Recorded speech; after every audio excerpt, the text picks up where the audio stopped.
Well, good morning, everyone. Happy Friday morning to you, and welcome back to Morning Musings. My name is Don K. Preston. I'm the president of Preterist Research Institute of Arden, Oklahoma. We are continuing our examination, refutation, and response to the book by Steve Gregg, Why Not Full Preterism? And we've covered a good bit of territory. We've covered probably half the book so far. Now, as I've mentioned to you before, and let me reiterate this, I am not going to cover every single thing in Steve's book. There's no need to.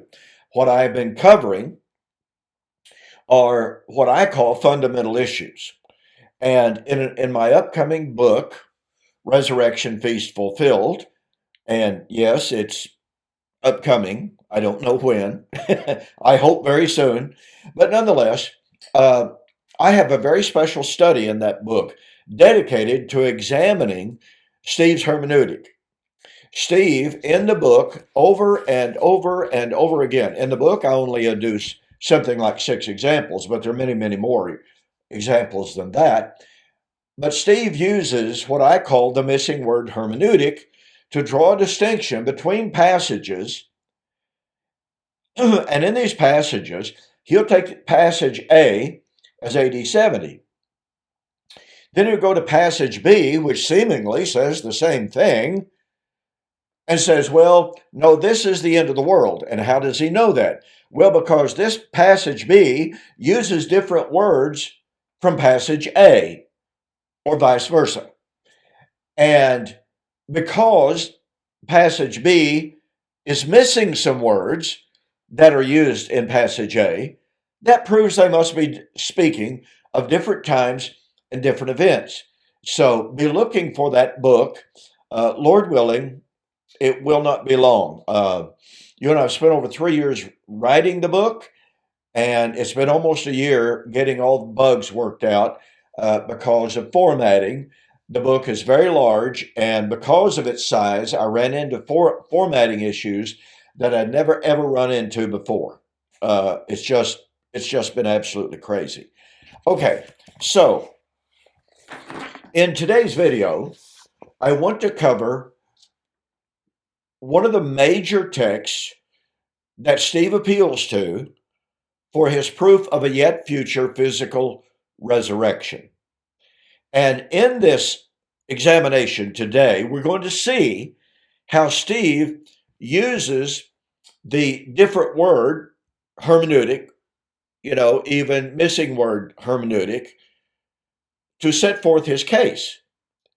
And yet, using that hermeneutic fails on every front. It just simply doesn't work. Now, let me illustrate this. On pages 173 and following, actually 170, I'm sorry, starting with page 170, Steve discusses Daniel chapter 12. So, very, very quickly, what does Daniel chapter 12 speak of? Well, Daniel chapter 12, verse 1, then shall be great tribulation, such as never was since the beginning of nations until that time, no, nor ever yet shall be. Steve says that was AD 70. Daniel chapter 12, verse 2, many of those who sleep in the dust of the earth shall arise, some to everlasting life, some to everlasting condemnation. Steve Gregg says AD 70. Now, I could go all the way down through Daniel chapter 12, showing how Steve applies Daniel chapter 12 to the events of the end of the age in AD 70. But just keep that in mind, okay? And so he had promised us, by the way, that he was going to return to Daniel chapter 12, and he does. He's got this lengthy discussion, pages 171, 172, 173. And I've already pointed out how Steve makes some arguments that are just, I find it more than a little remarkable. And he said, as he compares, now this is where we want to really get into what he's arguing. He compares Daniel chapter 12, verse 2, with John 5, 24 through 29. And he says, now, Daniel speaks of those who sleep in the dust, while Jesus speaks of those who are in the graves. Please catch the power of what he says now. Both phrases can certainly refer to the same thing. Yet, given the common use of death imagery to depict different phenomena in different contexts, they might not. And so what Steve is assuming here is, okay, we've got the same terminology used in other passages which do speak of different things, so they don't speak of the same thing.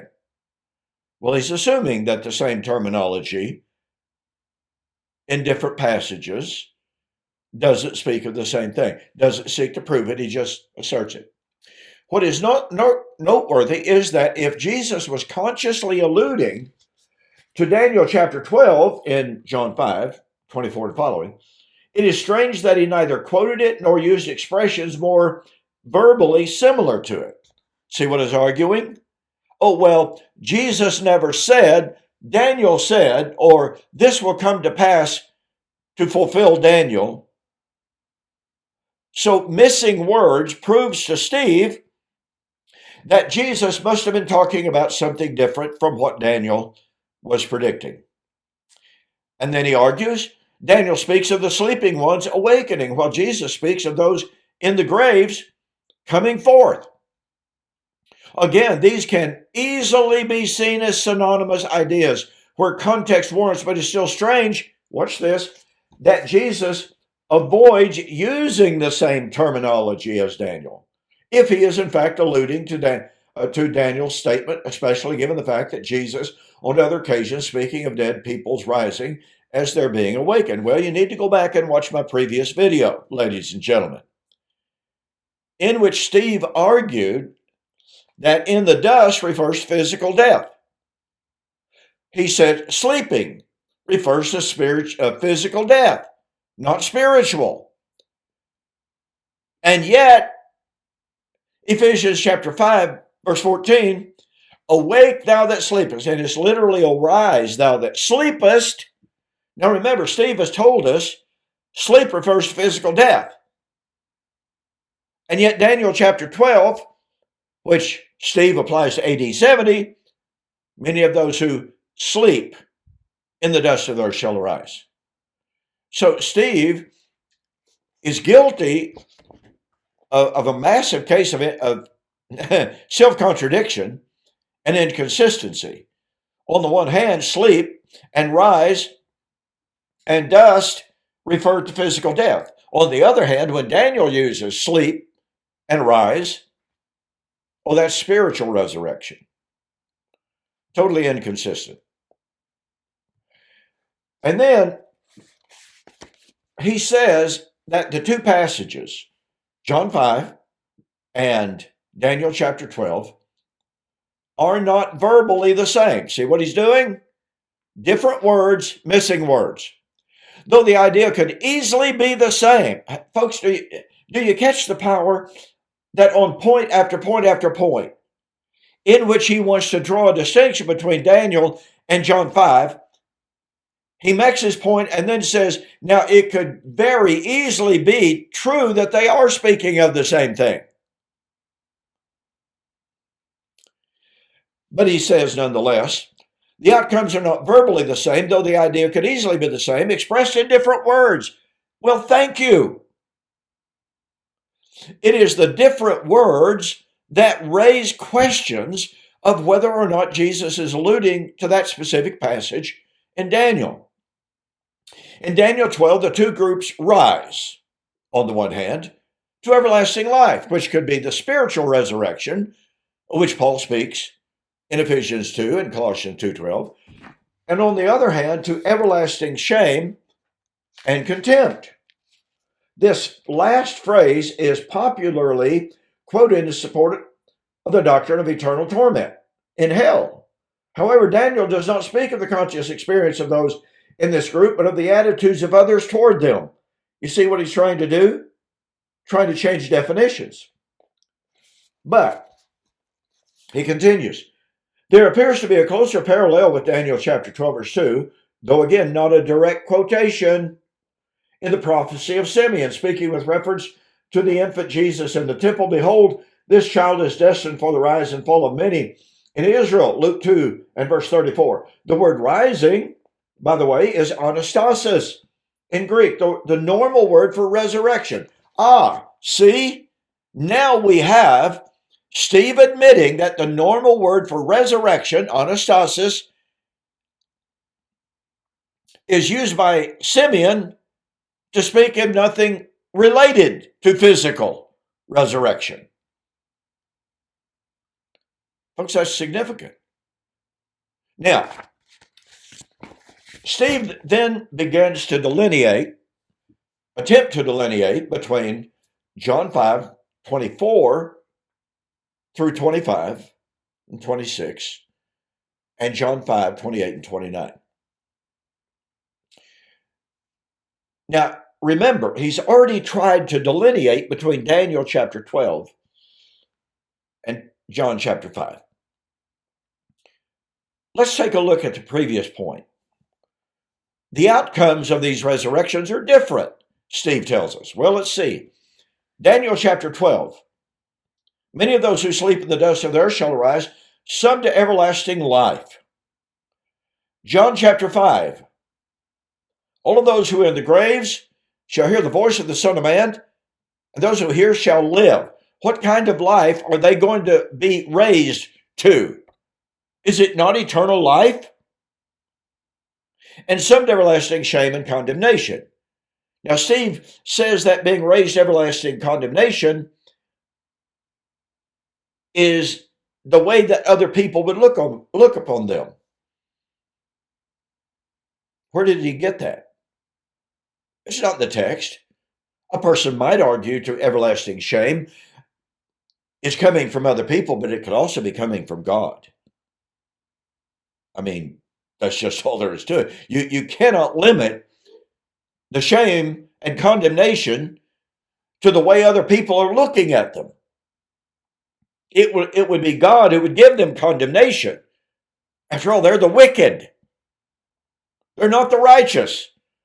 Just like in John chapter 5, those who hear the voice of the Son of Man shall live, some to everlasting life, some to everlasting condemnation. Steve is making distinctions here, ladies and gentlemen, that are absolutely not textual or contextual, and they're not valid. So, Steve says, well, in John chapter 5, 24 to 29, you have two different resurrections. Jesus said, the hour is coming and now is. John 5:28, do not marvel at this, for the hour is coming. Steve says, we have two different resurrections. Instead of seeing that Jesus was positing the resurrection as an already but a not yet, the hour is coming and now is, versus the hour is coming, Steve says this must be two separate, distinct resurrections, separated so far by 2,000 years.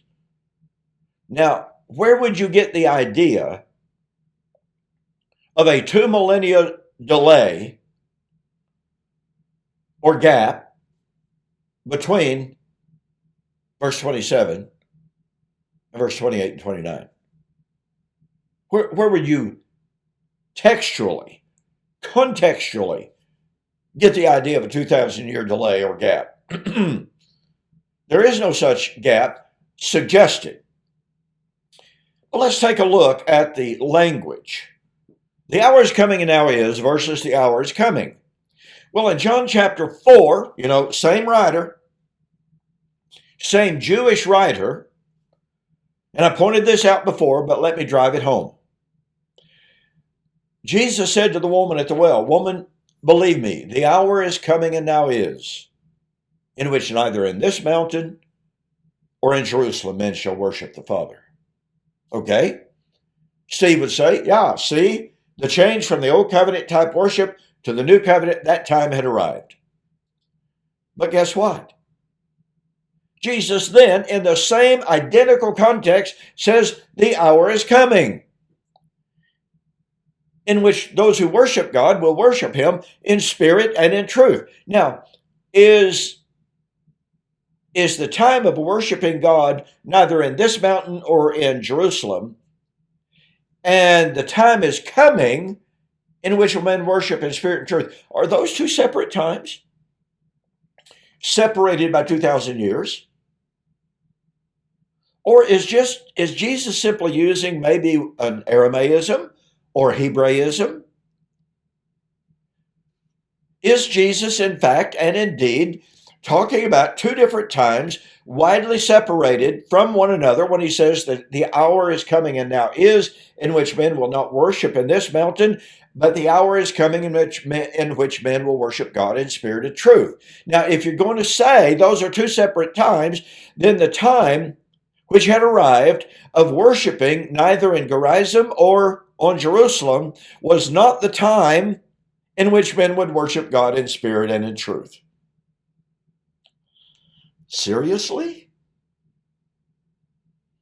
So the time of the radical change, in which men would no longer be required to worship at a geocentric location, is not the time of worshiping God in spirit and in truth. So that's what that argument requires. And so Steve's entire argument in his attempt to dichotomize between the hour that is coming and now is versus the hour is coming, I'm sorry, it just simply will not fly. And Steve says, well, we have two different kinds of resurrections. And as a matter of fact, he really, really tries to delineate between these passages. And by the way, his argument on the hour is coming and now is, and the hour is coming, is on page 177. And he seems, let me read this. Full printers believe that there is only one resurrection in view through the whole passage. They think the expression the hour is coming and now is to be essentially synonymous with the hour is coming. This seems a rather glaring failure to recognize that the statements of timing are not the same, and that the spiritual resurrection, verse 24, is contrasted with the resurrection from the graves in verse 28 and 29. You see what he's done? He says it's a glaring failure on the part of preterists to recognize these are different time statements. Well, then they must be different in John chapter 4. But you know what? Steve doesn't believe they're different time statements in John chapter 4. He doesn't believe that they refer to two radically different and disparate times and events. He doesn't. So how can Steve take the exact precise language, terminologies in John 4 and John 5 and say, oh, yeah, over here in John chapter 4 refers to the same time period, even though it's different terminology. The hour is coming now is versus the hour is coming. And then jump over to chapter 5 and say, oh, you know, the hour is coming and now it is versus the hour is coming. Those are two totally separate events. I'm sorry, that's totally inconsistent. But Steve says, page 176, the words of Jesus that we have been considering begin with the words, do not marvel at this, for the hour is coming in which all who are in the grave shall hear his voice and come forth, some to everlasting life, some to everlasting condemnation. And he says, we find the phrase, the hour is coming, referring to something in the future of his listeners. He speaks of the graves being emptied of bodies. There's not, listen to me, read this very carefully. There is nothing else in graves but physical remains of the dead. So this is the future physical coming. And then he says this. The phenomenon that Jesus described as both future and present is described in these words. The dead shall hear the voice of the Son of God, and those who hear will live. What do those who hear the voice of the Son of God and live, what kind of life do they come to? Eternal life. All of those who are in the graves shall hear the voice of the Son of Man. Now, what's the difference in the voice of the Son of God? I mean, we are supposed to assume, evidently, according to Steve, that those who hear the voice of the Son of Man is the preaching of the gospel that people hear. It's not the voice of Jesus personally, although in the first place, certainly refer to that. But would Steve argue that hearing the voice of the Son of Man is in fact a reference to hearing the gospel preached by men? Okay?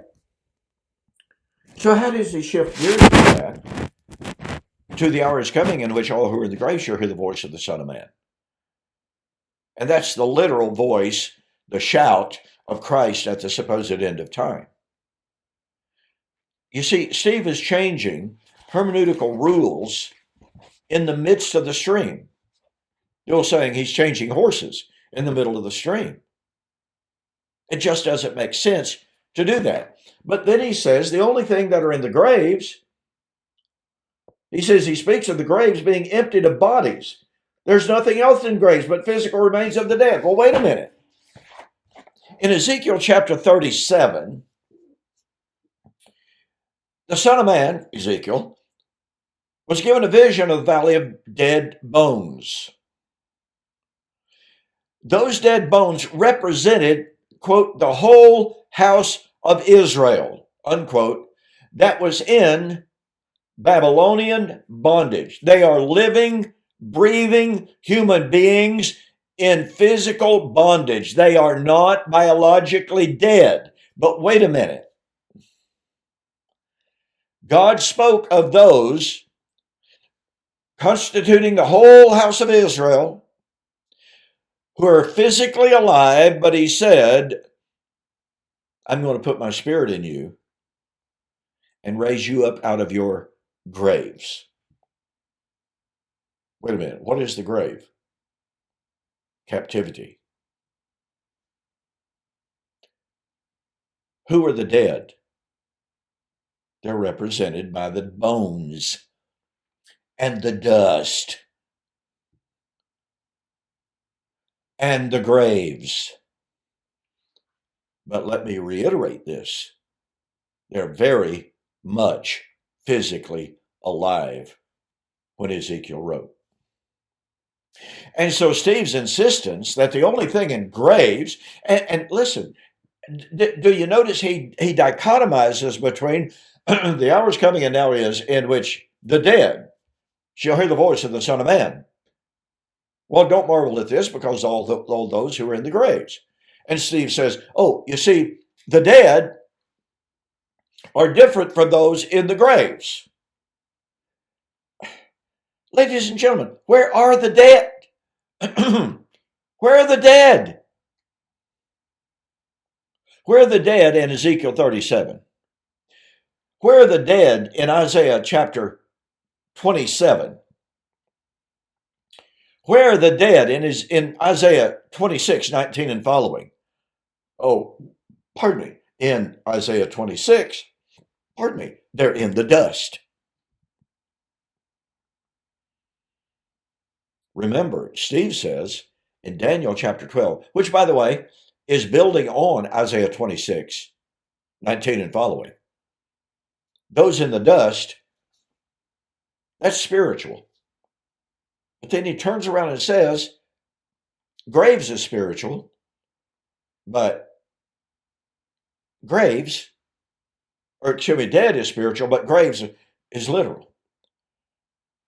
It seems to me, with all due respect here, ladies and gentlemen, Steve is playing word games. He is basing his entire philosophy of the resurrection in John chapter 5 on the fact that Jesus and Daniel use slightly different words, while admitting that they could be speaking of the same time and the same event.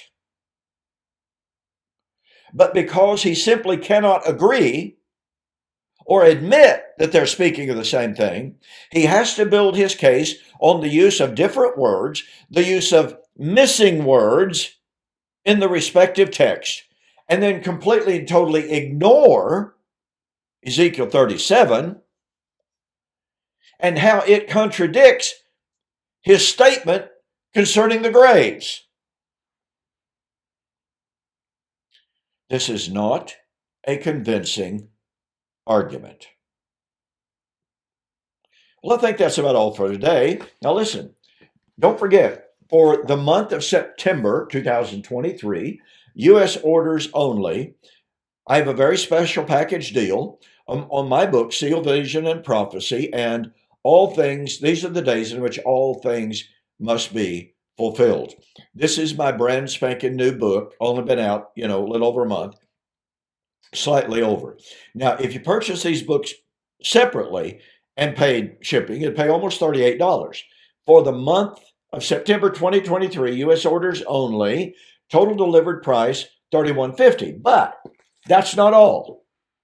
If you order them, if you go to my website, donkpreston.com, BibleProphecy.com, beautiful banner right up at the very top. You click that, guess what? I'm going to give you, free of charge, postpaid, a copy of my book, Can God Tell Time? That's going to save you an additional $2.95 plus an additional $4.95 postage. That's an additional $8 that you're going to save, and you get a free book. Okay? So again, go to my website, donkpreston.com, BibleProphecy.com, click on the banner up top, order the book, Seal It, Vision, and Prophecy, and these be the days of vengeance in which all things must be fulfilled. And you will be, look, folks, these two books prove beyond any shadow of a doubt, all prophecy was fulfilled in AD 70. Hey, join me tomorrow along with Mike Sullivan as we continue to discuss Doug Wilson's now frequent attacks against covenant eschatology. See you there.